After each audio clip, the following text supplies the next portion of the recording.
What's good? Y'all know who it is. Y'all know what it is. Your boy Matthew Shack, live here in Los Angeles. Welcome to Matthew Shack Unfiltered. And Daniel Snyder, Washington Commanders owner, refused to testify in front of Congress today, in front of the committee. And the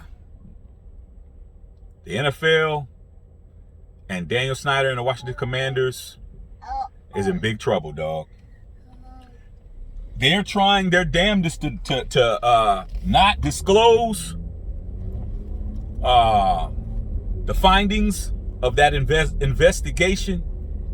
The same investigation that the emails came out in John Gruden, the 650,000 emails, as well as other evidence that has been investigated.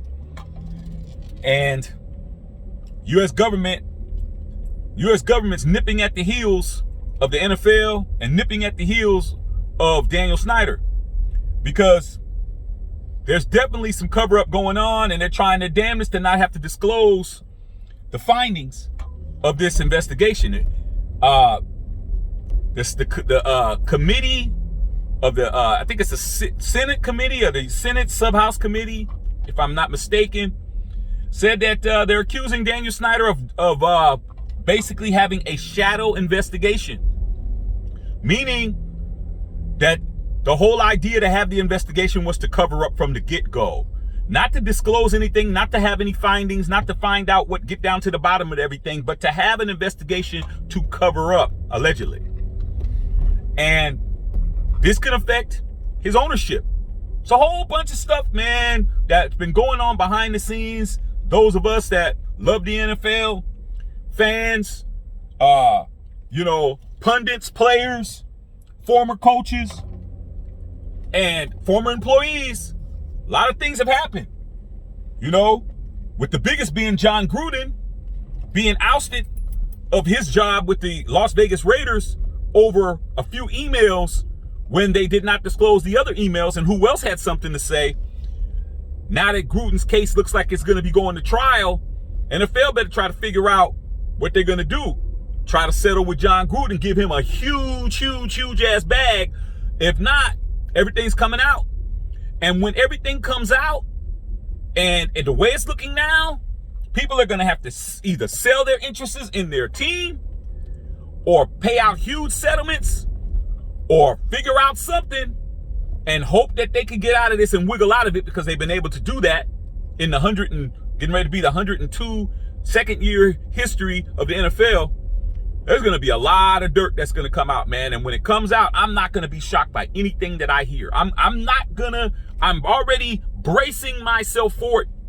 I'm bracing myself to be ready for any and everything that I don't want to believe about the National Football League, that I assume that's happening, that I can guess. I'm getting ready for the worst to be said, dog. I'm getting ready to hear the worst of anything that comes out, okay? I'm still going to watch the NFL. I'm still going to patronize the league, because I'm not going to stop doing what I do. But the whole idea that the NFL's hands have been clean because they chose to be able to decide what we know, what we don't know, what we're going to find out, what we're not going to find out, days are coming to an end, dog. Do not be surprised when you see people who we all know, heads are rolling out the door, dog. Heads are rolling out the door, including Daniel Snyder, including Roger Goodell, allegedly. There's a lot of stuff. And as a matter of fact, Roger Goodell is scheduled to speak in front of the committee. He's been called. But there's been a lot of subpoena games going on. There's been a lot of leaks going on to Washington, not the Washington Post, but the Wall Street Journal. A lot of dirty macking going on, bruh. But we're going to get to the bottom of it, because the U.S. government is on it. And if the U.S. government is on you, it's going to come out, bro. Can't wiggle out of everything. Now you're dealing with an opponent that's a very formidable opponent, the United States government. Get ready. All right, man. Love all y'all out there, man. Matthew Shack Unfiltered.